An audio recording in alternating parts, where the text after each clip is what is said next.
नमस्कार दोस्तों, मैं मनीष कुमार भोज आप सभी लोगों का अपने YouTube channel Uttarakhand online classes में हार्दिक स्वागत करता हूं। दोस्तों, मैं आज आपके समक्ष एक नई श्रृंखला लेके उपस्थित हुआ हूं, जो श्रृंखला अपर PCS के लिए बहुत ज़्यादा महत्वपूर्ण ये रहेगी और ये उन अभ्यर्थियों के लिए भी बहुत ज़्यादा महत्वपूर्ण रहेगी जो अभी लोअर PCS के मेंस एग्ज़ाम के लिए तैयारी कर रहे हैं। टॉपिक है वो है आधुनिक भारत का इतिहास, मॉडर्न हिस्ट्री के बारे में हम आज चर्चा करेंगे। इसके अंतर्गत जो हम आज पढ़ेंगे, भारत में यूरोपियों का आगमन के बारे में पढ़ेंगे, जिसके अंतर्गत आप देखोगे पुर्तगाल, डच और फ्रांसीसी। आज का जो हमारा जो मुख्य टॉपिक रहेगा वो पुर्तगाल और डच से संबंधित ये चीज़ों पर हम चर्चा करेंगे। इसके बाद हम अगले टॉपिकों पर चर्चा करेंगे। आइए शुरुआत करते हैं आज का टॉपिक। और जितने भी छात्र छात्राएं इस चैनल के माध्यम से जुड़ रहे हैं तो प्लीज़ इस चैनल को लाइक, शेयर, सब्सक्राइब अवश्य करें और साथ ही बेल आइकन भी प्रेस अवश्य करें और अपने दोस्तों को भी ऐसे शेयर करें। चलिए ज़्यादा समय व्यर्थ न करते हुए आज का टॉपिक शुरुआत करते हैं। मॉडर्न हिस्ट्री के बारे में हम आज चर्चा करेंगे कि मॉडर्न हिस्ट्री है क्या, आधुनिक हिस्ट्री के बारे में हम चर्चा करेंगे। देखिए, हमें समझना होगा जो आधुनिक भारत है वो कब से इसका प्रारंभ हुआ और कब तक ये रहा। आधुनिक भारत का जो इतिहास के बारे में यदि हम बात करें तो आधुनिक भारत है क्या, ठीक है। जितना भी जो आधुनिकता इस देश के अंतर्गत आई, या कहें जो 23 जून 1757 के पश्चात का जो युग रहा वो आधुनिक भारत के इतिहास में वर्णित है। या मैं कहूँ जो 23 जून 1740 या 57 के आसपास का ये समय है, वहाँ से 1950 तक का जो समय रहा, इसके मध्य जितना भी जो कुछ हम जानेंगे समझेंगे वो मॉडर्न हिस्ट्री के अंतर्गत आता है। मध्यकाल के यदि हम बारे में बात करें, उसके अंतर्गत जितनी भी चीज़ें जो समावेशित हुई हैं आधुनिक भारत के अंतर्गत, हम उस पर चर्चा करेंगे। अब बात करते हैं 23 जून 1757 में जो पालसी का जो युद्ध हुआ था, उसके उदय के बाद भारत का आधुनिक युग का उदय हुआ, या कहें आधुनिक भारत का उदय हुआ पालसी के युद्ध के पश्चात, ठीक है। अब देखिए, यदि मैं चर्चा करूं आपसे यूरोपियन का भारत में प्रवेश किस प्रकार से हुआ है, उस पर थोड़ा सा हम बात करते हैं। ये दोस्तों, जो प्रवेश का जो मुख्य कारण था वो व्यापार था, ठीक है। यदि मैं बात करूं, अगर हम नए भारत की खोज की यदि बारे में बात करें या नए मार्गों की खोज के बारे में बात करें, तो आप देखोगे प्राचीन काल में जब पश्चिमी देशों के साथ जब भारत का व्यापार होता था या चल रहा था, तो उस समय जो मध्य युग रहा, जो यूरोपीय मंडियों में क्या हुआ था, भारत की जो कच्चा माल था या जो माल की खपत थी, उसकी मांग बहुत ज़्यादा अधिक थी, ठीक है। जब अधिक थी तो जब 15वीं शताब्दी के आते आते इसके अंतर्गत क्या हुआ, जब जो पूर्व का जो व्यापार था ये 3 मार्गों द्वारा ये संपन्न होता था। अब 3 मार्ग कौन से हैं, अब ये इस चित्र के माध्यम से आप देख रहे होंगे, अभी आपको मैं समझाने की कोशिश करूँगा।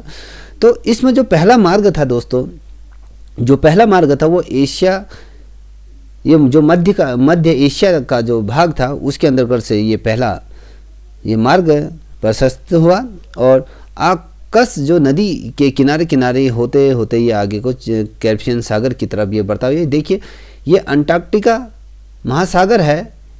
इसी प्रकार से जो कैस्पियन महासागर है उसके पैरेलल, या कहें जिसे हम काला सागर कहते हैं, उसके ये पैरेलल ये रास्ता इसके होते हुए ये जाता था। अगर हम दूसरे मार्ग की यदि बात करें, वो सीरिया पार जो ये कहें जो दूसरा मार्ग है वो सीरिया से होते होते ये भूमध्य सागर तक ये था। अब भूमध्य सागर के इसके पैरेलल जो चीज़ रहेगी वो भूमध्य सागर के पास ये चीज़ें होते हुए चलती थी। अब यदि मैं बात करूं जो तीसरे मार्ग की यदि मैं बात करूं, वो हिंद महासागर और लाल सागर से ये होते हुए ये मिस्र तक ये जाता था और वहाँ का जो भूमध्य सागर को ये पार करते हुए ये यूरोपीय देशों तक ये रास्ता जाता था, तीसरा रास्ता। कभी क्वेश्चन आ जाता है कि भारत में जो यूरोपियों का जो आगमन हुआ था, या हम बात करें जो नए मार्गों की जो खोज की थी, इससे पूर्व जो मध्यकाल में कितने मार्गों की खोज हुई थी, तो ये 3 मार्गों की खोज हुई थी। पहला मार्ग मैंने आपके समक्ष रखा जो मध्य एशिया से अलास्का नदी के किनारे किनारे होते कैस्पियन सागर तक ये जाता था। और जो दूसरा जो रास्ते के बारे में बात करूँ, ये सीरिया होते हुए भूमध्य सागर तक ये जाता था। और यदि मैं तीसरे मार्ग की यदि मैं बारे में बात करूं दोस्तों, वो हिंद महासागर से लाल महासागर होते हुए मिस्र तक ये जाता था। और वहाँ के जो भूमध्य एशिया या कहें पश्चिमी एशिया या पूर्वी जो देश थे या कहें मिस्र तक या तुर्की तक ये अधिकार इन लोगों ने जमा लिया था, जो यूरोपियनों ने। अब यदि मैं बात करूं, जब इन मंडियों में भारत का जो कच्चा माल था, इनकी प्रबलता जब ज़्यादा हुई, तो अब हम यदि मैं समटाइम मुझे याद आ रहा है तुर्क साम्राज्य के प्रबल होने तक ये क्या होता है, प्राचीन जब व्यापारी मार्गों के द्वारा क्या होता है, ये जो यूरोपीय देश थे उसमें भारत का भी क्या व्यापार उस समय क्या हो गया था, बंद हो गया था।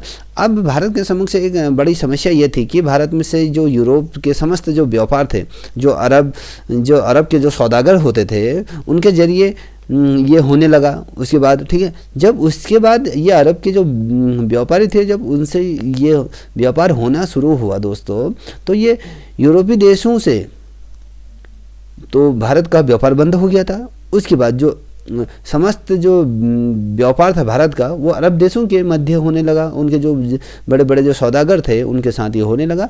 और जो यूरोप को जो भारत का जो व्यापार का जो माल यहाँ क्या होने लगा, मिलना बंद हो गया, क्योंकि भारत से जो माल जाता था वो बहुत ज़्यादा शुद्ध या कहें कच्चे माल के रूप में जाता था। और भारत के जो माल की जो बोली थी वो बहुत ज़्यादा लगती थी, क्योंकि एक तो भारत प्राकृतिक तौर पे संपन्न था और यहाँ पर कृषि प्रधान देश होने की वजह से यहाँ की जो सारी चीज़ें, जैसे हम दालें कहें या मिर्च कहें या नमक कहें, जो भी चीज़ें होती थी ये वहाँ बिकता था और ऊंचे दामों में ये बिकता था।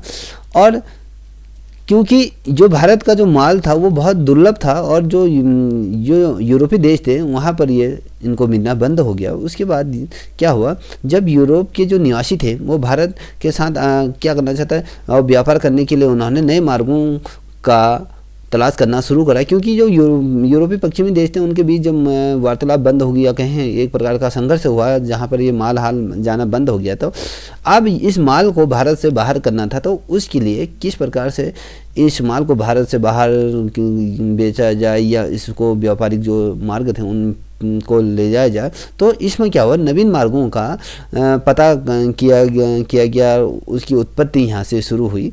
अब मैं बात करूँ, जब आपने ये सुना होगा जो वास्को डी गामा के बारे में सुना ही होगा, हम उसके बारे में आपसे बात करते हैं। जो वास्को डी गामा था वो भारत में ऐसा पहला व्यक्ति था जिसने भारत की खोज की थी, या कहें ये भारत पहुंचा था।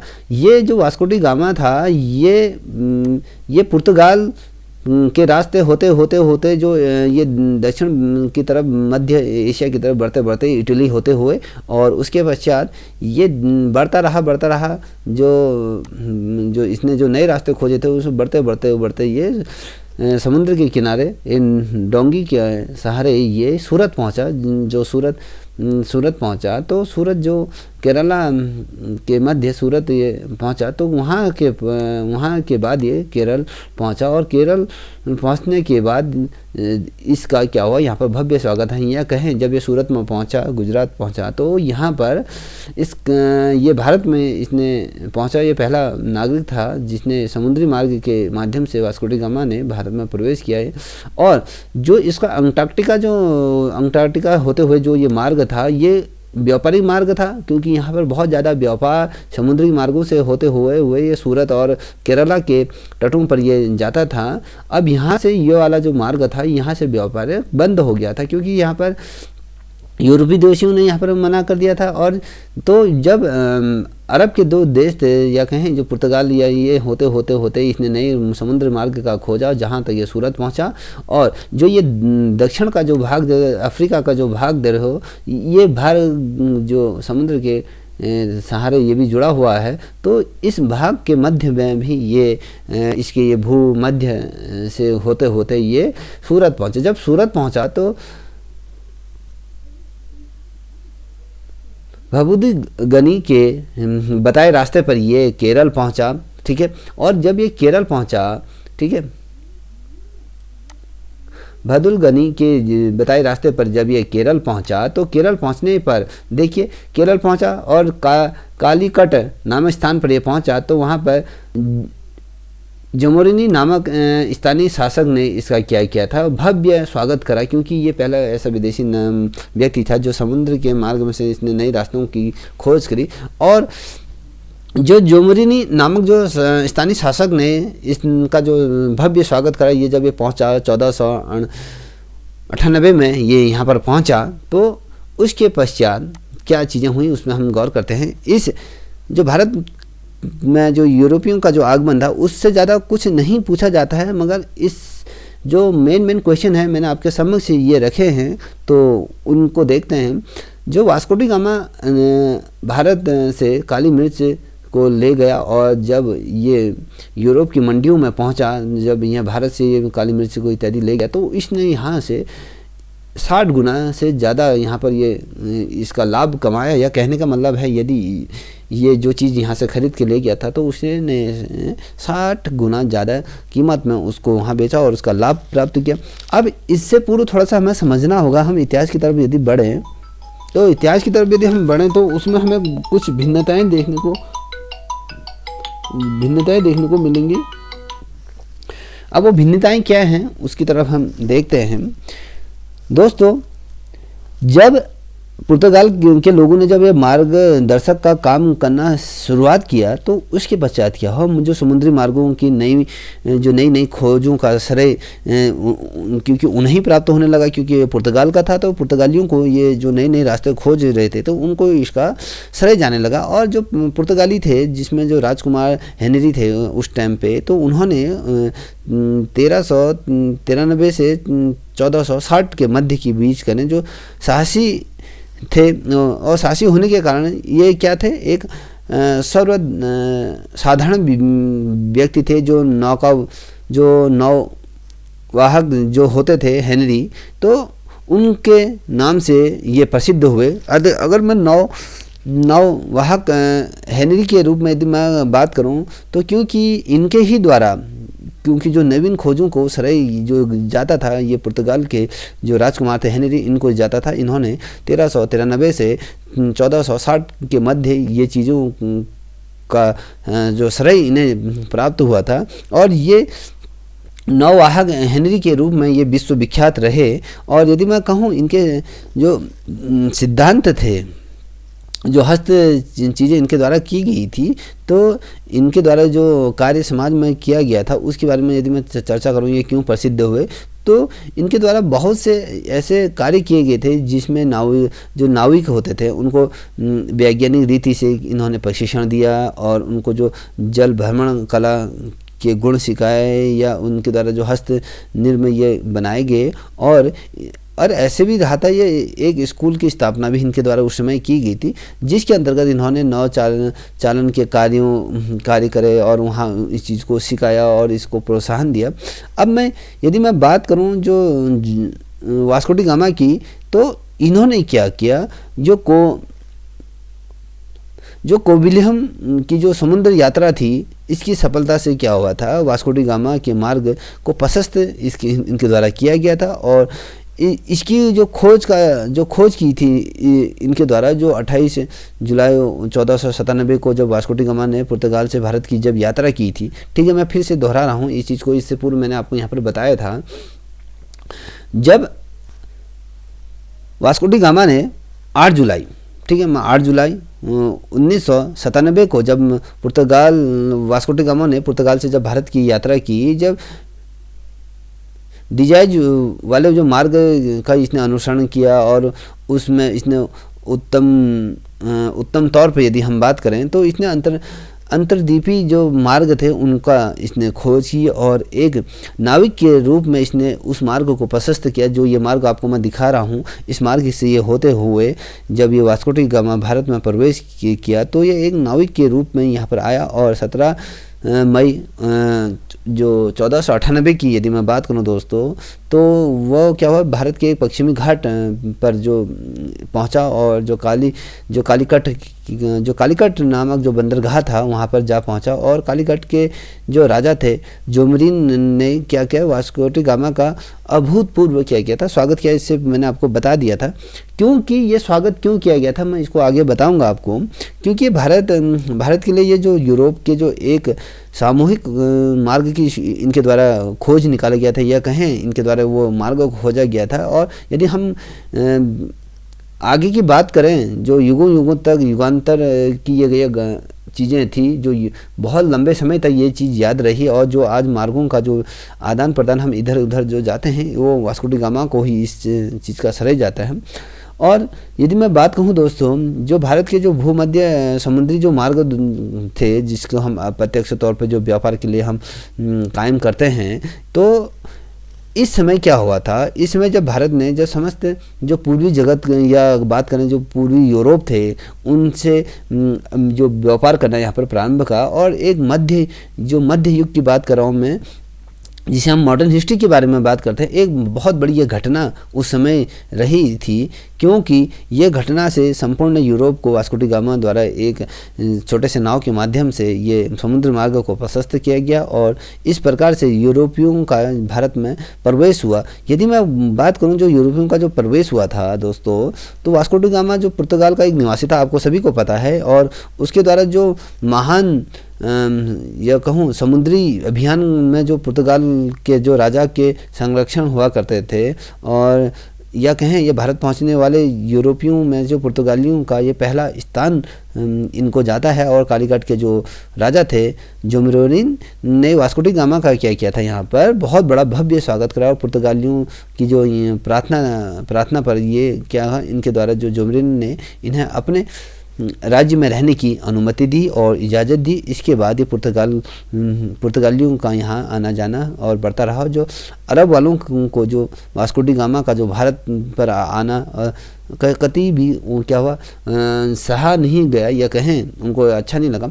अब बात करते हैं जो वास्को डी गामा ने भारत में जो प्रवेश करने के लिए जब नए समुद्री मार्गों की जब खोज की थी, ये खोज की गई थी 1498 में ये खोज की गई थी। और यदि मैं बात कहूँ दोस्तों, समटाइम इसी प्रकार के क्वेश्चन पूछा जाता है कि वास्को डी गामा ने भारत में प्रवेश करने के लिए नया समुद्री मार्ग की खोज कब की, तो ये 1498 में ये खोज की गई थी। और भारत में जो यूरोपियों के आगमन की का क्रम यदि हम बात करें, किस क्रम में भारत में यूरोपियों का आगमन हुआ, ये पहले पुर्तगाल आए, फिर उसके बाद डच आए, फिर उसके बाद अंग्रेज आए, फिर उसके बाद फ्रांसीसी आए।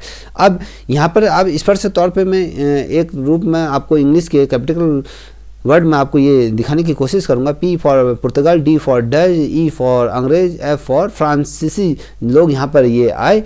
और यदि इनके बीच क्या हुई, प्रतिस्पर्धा था यहाँ पर रही, क्योंकि समय के साथ इनमें आपसी युद्ध भी रहे। क्योंकि भारत से जो माल था, जो एकदम प्योर माल था, ये अपने अपने देशों को ले जाना चाहते थे। क्योंकि अब समुद्री मार्गों के द्वारा जब भारत में आना जाना शुरू हुआ, तो यहाँ पर भारत में होड़ लग गई कि भारत से अधिक चीज़ें हम लोग अपने देश ले जाएं और अधिक से अधिक मुनाफा यहाँ पर कमाएं। तो जब यदि मैं बात करूँ जो ये जो पुर्तगाली थे, ठीक है, पुर्तगाली और डच और जो अंग्रेज और ये फ्रांसीसी के रूप में मैंने आपको ये दिखा रहा, डच और पुर्तगाल के मध्य यहाँ पर युद्ध हुआ। उसके पश्चात अंग्रेज़ों और डचों के बीच यहाँ पर युद्ध हुआ और फिर फ्रांसीसी लोगों के साथ अंग्रेज़ों का यहाँ पर युद्ध हुआ, क्योंकि यहाँ पर आपसी व्यापार का बहुत बड़ा मुद्दा था। अब यदि मैं बात कहूँ दोस्तों, सम टाइम जो डचों ने जो पुर्तगालियों को यहाँ से क्या करा, भगा दिया, क्योंकि यहाँ पर डचों का प्रतिनिधित्व ज़्यादा होने लगा। और डचों ने पुर्तगाली जिन्होंने इस मार्ग को प्रशस्त किया था, अंततः उन्हीं को यहाँ से भगा दिया गया। और अंग्रेज़ों ने क्या करा, जिस प्रकार से डचों ने पुर्तगालियों के साथ करा, अंग्रेज़ों ने भी डचों और फ्रांसीसियों को यहाँ से भगा दिया। क्योंकि अंग्रेज़ों के पास यदि मैं कहूँ आधुनिक हथियार या अन्य चीज़ें की भरमार थी, और इनमें जो सैन्य शक्ति थी या कहें नौका और हर चीज़ में ये अव्वल थे। तो इस कारण से अंग्रेज़ों को डचों और फ्रांसीसियों को यहाँ पर भगाने में सफलता प्राप्त हुई। और यदि मैं बात कहूँ सम टाइम किनके द्वारा डच और पुर्तगालियों को या फ्रांसीसी लोगों को यहाँ से भगा दिया गया, तो ये जो उत्तर रहेगा, अंग्रेजों द्वारा इनको भगा दिया। अब पुर्तगालियों ने क्या किया, उस टाइम पर पुर्तगालियों ने जो गोवा की बात करूँ या दमन की बात करूँ या दमन द्वीप को नहीं छोड़ा था तब तक, तो भारत में सरकार ने क्या करा था, सरकार ने एक ऑपरेशन विजय की शुरुआत करी थी। ठीक है, अब पुर्तगालियों ने जब भारत के कुछ हिस्सों को नहीं छोड़ा था, देखिए उसके अंदर का जो गोवा था वो पुर्तगालियों के अधीन था और दमन भी पुर्तगालियों के अधीन था, जो द्वीप थे उनको भी इनके द्वारा नहीं छोड़ा गया था। तो भारत सरकार ने एक ऑपरेशन चलाया था, जो ऑपरेशन का जो नाम कभी क्वेश्चन आ जाता है कि वो ऑपरेशन कौन सा था, वो ऑपरेशन विजय इनके द्वारा शुरुआत की गई थी, जिसमें अंग्रेज और फ्रांसीसी के मध्य कर्नाटक में एक युद्ध हुआ। ठीक है, अभी कभी क्वेश्चन आ जाता है किसके मध्य कर्नाटक में युद्ध हुआ, अंग्रेजों और फ्रांसीसियों के मध्य कहाँ युद्ध हुआ था, तो वो मध्य कर्नाटक में ये युद्ध हुआ था। ये 3 चरणों में ये युद्ध रहा। ये युद्ध की यदि मैं बात करूँ तो 3 चरणों में ये युद्ध रहा। जो पहला युद्ध कर्नाटक में जो हुआ था वो हुआ था आपका 1746 से 1748 तक के ये युद्ध रहा। ठीक है, 1746 से 1748 तक का ये युद्ध रहा। उसके बाद जो दूसरा युद्ध कर्नाटक में जो अंग्रेजों और फ्रांसीसियों के मध्य हुआ, तो वो युद्ध रहा 1749 से 1754 के मध्य ये युद्ध रहा। और जो तीसरा निर्णायक जो युद्ध रहा दोस्तों, उस युद्ध की यदि मैं बात करूँ 1758 से 1763 तक का ये युद्ध रहा। 3 कालखंडों में ये युद्ध को हुआ। अब देखिए ये युद्ध क्यों हुआ, आपसी प्रतिद्वंद्वी और स्पर्धा के कारण ये युद्ध हुआ, क्योंकि यहाँ पर हर कोई भारत में अपना शासन स्थापित करना चाह रहा था। क्योंकि एक तो ये खाद्य संपदा था और यहाँ पर जितने भी प्राकृतिक संपदाएं थी, या मैं कहूँ कच्चे माल के तौर पर या खनिज या सोने ज्वाला जो कुछ यहाँ पर था, तो इस चीज़ का ये लोग फ़ायदा उठाना चाहते हैं। क्योंकि यहाँ पर जो इससे पूर्व यदि हम बात करें मुगल काल भी रहा, तो मुगल काल में यहाँ पर बहुत सी ऐसी चीज़ें की गई थी, या कहें पैसों के मामले में, सोने चांदी के बारे में, तो यहाँ पर अपार धन संपदा भारत में थी। तो इस धन संपदा को कहीं ना कहीं हनन करने के लिए अंग्रेजों और फ्रांसीसियों के मध्य ये युद्ध हुआ। पहला युद्ध, कभी क्वेश्चन आ जाता कि अंग्रेजों और फ्रांसीसियों के मध्य पहला युद्ध कहाँ हुआ था, ये मध्य कर्नाटक में हुआ था। जो युद्ध हुआ था 1746 से 1748 के मध्य ये युद्ध रहा। ठीक है, ये 2 साल ये युद्ध चला। उसके पश्चात जो दूसरा युद्ध लड़ा गया वो 1749 से 1754 के मध्य ये 3 साल के अंतर्गत ये युद्ध रहा, ये युद्ध चला। और जो तीसरा जो निर्णायक युद्ध की यदि मैं बात करूँ 1758 से 1763 तक का ये युद्ध चला। देखिए ये 4-5 साल का ये युद्ध ये रहा। अब उद्देश्य क्या था इस युद्ध का, व्यापार करना सबसे बड़ा उद्देश्य था। अब जब व्यापार करना जब था, तो बाद में भारत की जो राजनीतिक में ये शामिल इसको किया गया। देखिए अब कर्नाटक की यदि मैं बात करूं तो अनवरुद्दीन और चंदा साहब, और यदि मैं बात करूं और जो थे इसके हैदराबाद, क्योंकि ये कर्नाटक के अंतर्गत जो अवरुद्दीन और चंदा साहब थे ये तो कर्नाटक के अंतर्गत थे, और जो हैदराबाद के जो थे नासिर जंग थे यहाँ। तो अंग्रेजों ने क्या करा, यहाँ पर रणनीति अपनाई। अंग्रेजों ने अवरुद्दीन और जो फ्रांस के जो चंदा साहब थे उनका यहाँ पर समर्थन किया था। ठीक है, अब किस चीज़ का समर्थन किया था आगे देखते हैं। अंग्रेजों ने जब नारिसर जंग व फ्रांस के जो मुजफ्फर, तो यहीं से जो अंग्रेजों और फ्रांसीसियों के मध्य यहाँ पर ये जंग हुआ, क्योंकि ये हर कोई यहाँ पर अपना आधिपत्य जताना चाह रहे थे। अब ये कालांतर में क्या हुआ, 1760 में अंग्रेजों और फ्रांसीसियों में निर्णायक लड़ाई हुई, जो वाड़ीवास की लड़ाई के नाम से जाने लगा। और यहीं से फ्रांस का पतन शुरू हो गया और अंग्रेज़ों को यहाँ पर भारत में रहने का निर्णायक अधिकार यहाँ पर प्राप्त हो, या कहें रहने का निर्णय यहाँ पर हुआ। और यदि मैं बात करूँ 1773 में एक संधि हुई थी, जो पेरिस संधि इसे नाम दिया गया था। कभी क्वेश्चन पूछा जाता है कि पेरिस की संधि कब हुई, तो ये 1763 में ये पेरिस की संधि। अब इसमें शर्त क्या थी, जो फ्रांसीसी लोगों के लिए फ्रांस को भारत में केवल व्यापार करने का यहाँ पर अधिकार दिया, अधिकार पर और उससे मना कर दिया गया। ठीक है, जो शर्त थी, जो फ्रांस को केवल भारत में व्यापार करने का अधिकार पर उसने मना कर दिया, जो फ्रांस द्वारा शर्त रखा गया, और भारत में और अंग्रेजों ने कब्जा कर लिया। एक तरफ भारत को यहाँ पर फ्रांस को यहाँ पर भारत में व्यापार करने के लिए मना कर दिया, और भारत में अंग्रेजों ने क्या कर लिया, संपूर्ण रूप से कब्जा कर लिया। अब यदि मैं बात करूँ पुर्तगाल की, अब हम पुर्तगाल की तरफ बढ़ रहे हैं। देखिए, पुर्तगाल की यदि हम बात कर रहे हैं तो उसमें महत्वपूर्ण चीज़ ये बन जाता है। अब यहाँ पर देखिए, अब देखिए हमारा जो टॉपिक था पुर्तगाल, और उसके बाद हमने डच अभी हमने पढ़ लिया है, उसके बाद फ्रांसीसी पढ़ेंगे। देखिए, इन तीनों के मध्य युद्ध हुआ और उसके पश्चात अंग्रेज़ों के यहाँ पर इसमें विजय हुई। अब हम जब देखें मॉडर्न हिस्ट्री के अंतर्गत, तो जो पुर्तगाल की यदि मैं बात करूँ, जब वास्को डी गामा जो पुर्तगाल का सबसे पहले जो सूरत होकर अब्दुल गनी के बताए जो रास्ते से ये केरल पहुंचा, जो केरल जब पहुंचा तो केरल से ये के जो काली घाट पर ये पहुंचा, जहां पर उसका स्वागत किया गया। किसने किया? जोमेरिन ने यहाँ पर किया था। 1498 को इसका स्वागत किया। कभी क्वेश्चन आ जाता है दोस्तों, वास्को डी गामा जो पुर्तगाल का जो सबसे पहले जो सूरत से होकर अब्दुल गनी के जो द्वारा बताए गए जो रास्ता, अब सूरत से किसने इसको जो रास्ता बताया, कभी क्वेश्चन आता है तो अब्दुल गनी के द्वारा जो बताए गए रास्ते से ये केरल होते हुए काली घाट पर पहुंचा, जहां पर उसका जो भव्य जो स्वागत किया, जोमेरिन ने इसका जो स्वागत किया था। 1498 का इसका स्वागत। अब उद्देश्य क्या था इसका यहाँ पहुँचने का, तो उस पर बात करते हैं। वेनिस और अरबी व्यापारियों के व्यापारी प्रभुत्व को समाप्त यहाँ पर करना, और दूसरा ईसाई धर्म का यहाँ पर प्रचार करना था।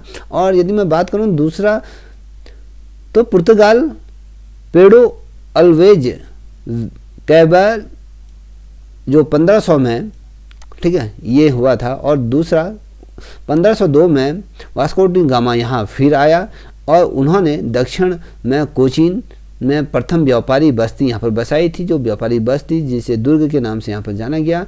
और 1503 में ये बस्ती या दुर्ग को यहाँ पर बसाया गया।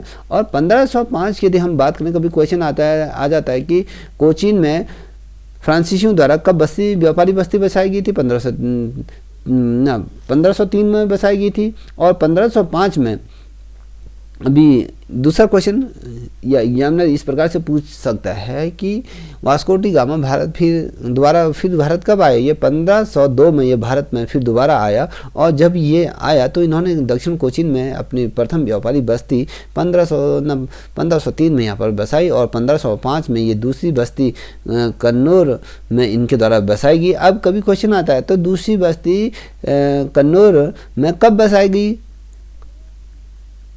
कन्नूर में कब बसाएगी, तो 1505 में, पहली बस्ती 1503 में, ठीक है। उसके 2 साल बाद ये वाली बस्ती इनके द्वारा बसाएगी।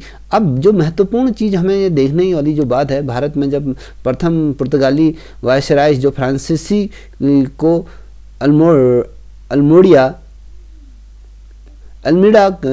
ठीक है, भारत में जो पुर्तगाली वायसराय था जो फ्रांसीसी को अल्मीड़ा, जिसे 1505 से 1509 में भारत 1505 से 1509 तक की बात कर रहा हूँ, इसने भारत में शांत जल की नीति जिसे इसके द्वारा शुरू की, ब्लू वाटर पॉलिसी इसके द्वारा शुरू की गई थी, ठीक है। अब दूसरा वायसराय जो था अल्फासो डी अल्बुक ये था, ये था, तो इसका जो शासनकाल रहा यहाँ पर 1509 से 1515 तक ये दूसरा वायसराय रहा। प्रथम वायसराय फ्रांसीसी जो अल्मीड़ा थे 1505 से 1509 तक का ये रहा। दूसरा जो वायसराय अल्फासो डी अल्बुक जो रहे 1509 से 1515 तक रहा। और यदि मैं बात करूँ दोस्तों, जो भारत में इसे पुर्तगाली साम्राज्य का वास्तविक संस्थापक के तौर पे भी जाना जाता है या माना जाता है, कहा जा सकता है, ठीक है। अब बस्तियों का जो प्रसार के लिए एक नीति यहाँ पर बनी, इनके द्वारा एक नीति बनाई गई थी पुर्तगालियों द्वारा।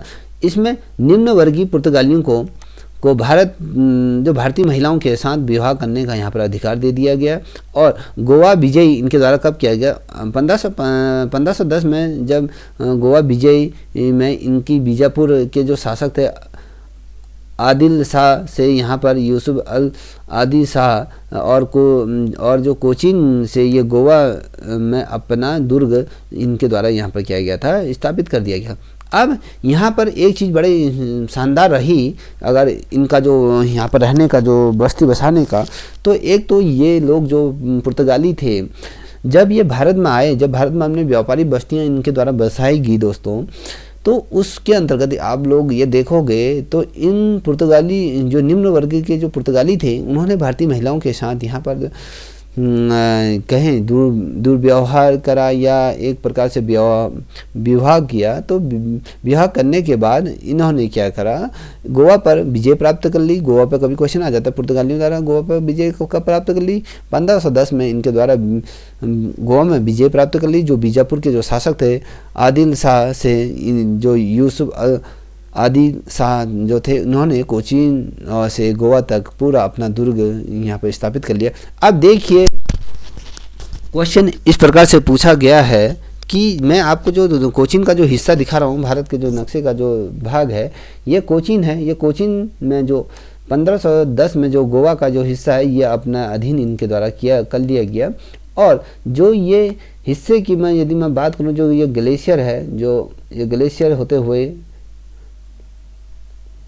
गलेशिया ये होते हुए, और यदि मैं कहूँ ये इंडोनेशिया ये समुद्री द्वीप से मिलता हुआ ये, ठीक है, फिर ये जावा फिर वाला ये होते हुए इन्होंने क्या करा, जो जल संधि मनक्का में जो जल संधि की थी उन 1511 में इनके द्वारा की गई थी। और 1511 में जो अल बुक ने क्या हुआ, मक्का पर इनके द्वारा क्या कर लिया गया था, अधिकार कर लिया था। कभी क्वेश्चन पूछा जाता है कि इस प्रकार से क्वेश्चन पूछा जाता है, अल बुक ने 1511 में कहाँ पर अपना अधिकार स्थापित कर लिया गया था? तो मक्का पर इनके द्वारा अधिकार कर।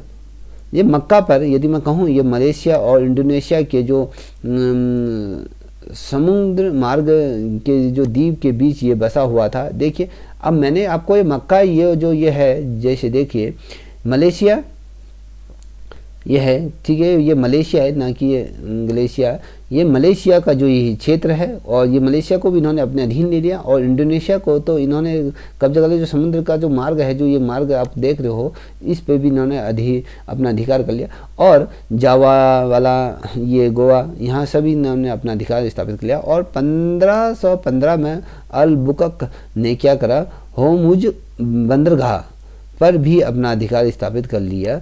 जो ये बंदरगाह है, अंद बंदरगाह जो है, हुज बंदरगाह, जो 1515 में इन्होंने ये अधिकार कर लिया। जो भारत का पश्चिमी क्षेत्र के जो मध्य जो बसा हुआ है, ये भारत की जो ये है, तो यहाँ पर भी इनके द्वारा अपना अधिकार कर। और यदि महत्वपूर्ण बात यदि मैं बात करूं, जो अलबुक ने जो कृष्णदेव राय जो विजयनगर शासक थे और विजयनगर के शासक से मिले और भटकल में एक किले का इनके द्वारा दोनों ने यहाँ पर मिलकर एक किले का निर्माण के लिए इन्होंने जगह ले ली यहाँ पर। और यहाँ पर इनके द्वारा ये मिलकर इस किले का निर्माण किया गया। अब हम मृत्यु की यदि बात करें, इसकी मृत्यु की बात, इसकी मृत्यु गोवा में ही हुई। अल बुकक की जो मृत्यु हुई थी वो गोवा में हुई थी। तो ये गोवा में 1515 में यहीं इसको दफना दिया गया। कभी क्वेश्चन आ जाता है ऐसा कौन सा व्यक्ति था जिसे 1515 में ही गोवा में दफना दिया गया। इसकी मृत्यु जो गोवा में हुई थी, जो अल बुकक वो था, इसकी मृत्यु यहाँ हुई थी। और प्रोफेसर डार्डेवेल और अल बुकक की जो तुलनात्मक कलाइक से की गई, ठीक है। जो कलाइक कौन था, एक अंग्रेज वायसराय था, ठीक है। अब थोड़ा सा हम इससे आगे बढ़ते हैं तो वहाँ पर आप देखोगे, आपको जो देखने को मिलेगा, जो क्वेश्चन इस प्रकार से पूछे जाते हैं। वास्को डी गामा जो तीसरी बार, देखिए दूसरी बार, पहली बार कब आया था भारत में, पहली बार कब आया था ये आपको याद होना चाहिए। और दूसरी बार कब आया ये आपको याद होना चाहिए, क्योंकि यहीं से ज़्यादा क्वेश्चन बनते हैं। देखिए जो वास्को डी गामा 1502 में दूसरी बार आया था, ठीक है, और 1498 में पहली बार ये भारत आया, और 1502 में ये दूसरी बार भारत आया, और 1530 अब जो तीसरी बार जब भारत आया ये 1524 में ये पुनः भारत आया तीसरी बार, और 1527 में इसकी मृत्यु हो गई है और कोचीन में भी इसे दफना दिया गया। आपको जो वास्को डी गामा था उसको किस स्थान पर दफनाया गया, जो पुर्तगाली था, ठीक है, तो इसको कोचीन में ही दफना दिया गया था, और इसकी जो मृत्यु हुई थी, जो भारत में ही इसकी मृत्यु हुई 1527 में वास्को डी गामा की मृत्यु हो गई। तीसरी बार जब भारत आए 1524 में ये पुनः भारत आया, ठीक है। अगला जो वायसराय बना उसकी बारे में बात करूं तो नीनू डी कुन्हा नीनू डी कुन्हा ये तीसरा अगला वायसराय बना। इसने क्या करा, कोचीन से गोवा इसकी राजधानी इसने बना दी। देखिए जो भारत का मैं आपको जो मैप दिखा रहा हूँ, इसने गोवा से देखिए कोचीन से इसने गोवा अपनी राजधानी हस्तांतरण कर दी। इसका ये जो स्थानांतरण हुआ गोवा में इसने अपनी राजधानी बना दी। यहाँ पर 3 बस्तियाँ इसके द्वारा बसाएगी। सेंटो में मद्रास जो तमिलनाडु के अंतर्गत आता है, हुडली पश्चिमी बंगाल, या कहें दीव जो काठियावाड़ा गुजरात के अंतर्गत जो आता है ये है। अब अगला क्वेश्चन कभी आता है नी डी कुन्हा द्वारा अपनी राजधानी कहाँ, कोचीन से कहाँ स्थानांतरण कर दी गई, गोवा में, और इसके द्वारा कौन कौन सी 3 बस्तियां बसाएगी, मद्रास में, बंगाल में, काठीवाड़ा गुजरात के अंतर्गत इसके द्वारा ये बनाएगी हुडली डीवा, और सेंटोनो में इसने ये क्या करा, अपनी ये राजधानी बनाए और यहाँ 3 बस्तियां बनाए। और जो वायसराय जो अगला रहा जोवा डी कैस्टो, ये रहा ये चलाऊ, जो दक्षिण भारत की यदि मैं बात करूँ सालमेट, बेसेन, मुंबई पर भी इसके द्वारा क्या कर लिया, कहीं ना कहीं से ये कब्जा कर लिया गया। और जो अगला वायसराय रहा अल्फासो डिसूजा, ईसाई धर्म के ये अनुयायी थे, फ्रांसीसी जोकरवियर के साथ ये भारत आया, और पुर्तगालियों के साथ यहाँ पर व्यापार पर इनके द्वारा नियंत्रण करने के लिए एक काफिला पद्धति को यहाँ पर शुरू किया गया है, और कार्डजट पद्धति की शुरुआत हुई, जिसे परमिट के रूप में, जिसे हम पिरामिड कहते हैं, वो यहाँ पर इनके द्वारा शुरू की गई थी। और पुर्तगालियों ने समुद्री साम्राज्य में जो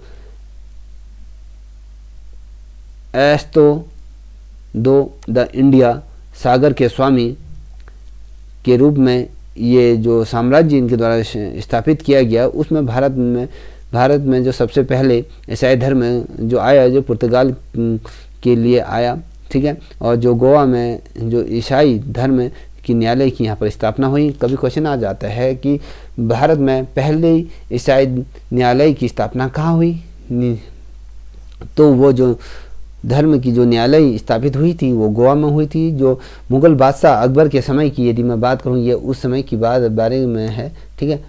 अकबर उस समय कहाँ था भारत में, तो जो प्रिंटिंग प्रेस की जो शुरुआत हुई थी भारत में, तो 1556 में गोवा में ही पहली प्रिंटिंग प्रेस की शुरुआत हुई। जहाज़ का निर्माण की शुरुआत भी पुर्तगालियों ने गुजरात में, और कालीकट में के स्थान पे इनके द्वारा बड़े बड़े जहाज़ों का निर्माण यहीं पर शुरू हुआ। और कभी क्वेश्चन समटाइम पूछा जाता है कि भारत में प्रथम पेंटिंग प्रेस की शुरुआत किनके द्वारा की गई, पुर्तगालियों द्वारा की गई थी, और इसकी जो शुरुआत हुई थी 1556 में पुर्तगालियों द्वारा इसको किया गया। ये गोवा में इसको पहली पेंटिंग प्रेस शुरू की थी। और जो जहाज का निर्माण पुर्तगालियों ने किस स्थान पर किया, क्वेश्चन ऐसा बनता है, कालीकट और गुजरात में ये बने। और यदि जो महत्वपूर्ण कभी क्वेश्चन बन जाता है, तंबाकू की खेती सर्वप्रथम भारत में पुर्तगाली लाए हैं, ठीक है। जो आज हम कहते हैं भारत में जो सर्वाधिक रूप में जो तंबाकू की खेती की जाती है, तो वो पुर्तगालियों की ही देन है तंबाकू। और उस समय जो तंबाकू का जो सेवन या कहें करता था, ये जागीर इस चीज़ को ज़्यादा प्रेफर करता था। मक्का, आलू, अनानास की खेती की शुरुआत भी इसी समय में की गई थी भारत में। दोस्तों, बहुत ज़्यादा महत्वपूर्ण प्रश्न है, ये चीज़ें एग्ज़ाम में पूछी जाती हैं, इसलिए आप इस वीडियो को शुरुआत से लेकर अंत तक अवश्य देखें।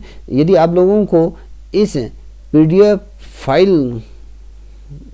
की पीडीएफ फाइल यदि चाहिए तो आप मुझे कमेंट सेक्शन में जाकर बता सकते हैं, मैं आपको वो चीज़ें प्रोवाइड करा दूंगा। तो ये जो पूरा था आपके लिए मैं शॉर्ट नोट लेके उपस्थित हुआ, जिसमें आपने फ्रांसीसी और डजों को देखा, जिसमें आधुनिक भारत या हम कहें मॉडर्न हिस्ट्री के बारे में हमने समझा और इसमें समझने की कोशिश की, ठीक है। मॉडर्न हिस्ट्री क्या है अब आपको पता होना चाहिए। मॉडर्न हिस्ट्री की शुरुआत कब हुई? 23 जून 1757 से, जब पारसी का युद्ध समाप्त हुआ या कहें युद्ध हुआ, उसके बाद जो आधुनिक मॉडर्न इंडिया का उदय यहाँ पर हुआ, मॉडर्न हिस्ट्री, ठीक है। दोस्तों, यदि आप लोगों को ये वीडियो पसंद आए तो प्लीज़ इसे लाइक, शेयर, कमेंट अवश्य करें और साथ ही अपने दोस्तों को भी इसे शेयर करें। और अगली वीडियो जो रहेगी आपकी वो डजों पर रहेगी। ये वीडियो भी जल्द ही आपके समक्ष लेकर मैं उपस्थित होऊंगा। तब तक के लिए जय हिंद, जय भारत, जय उत्तराखंड।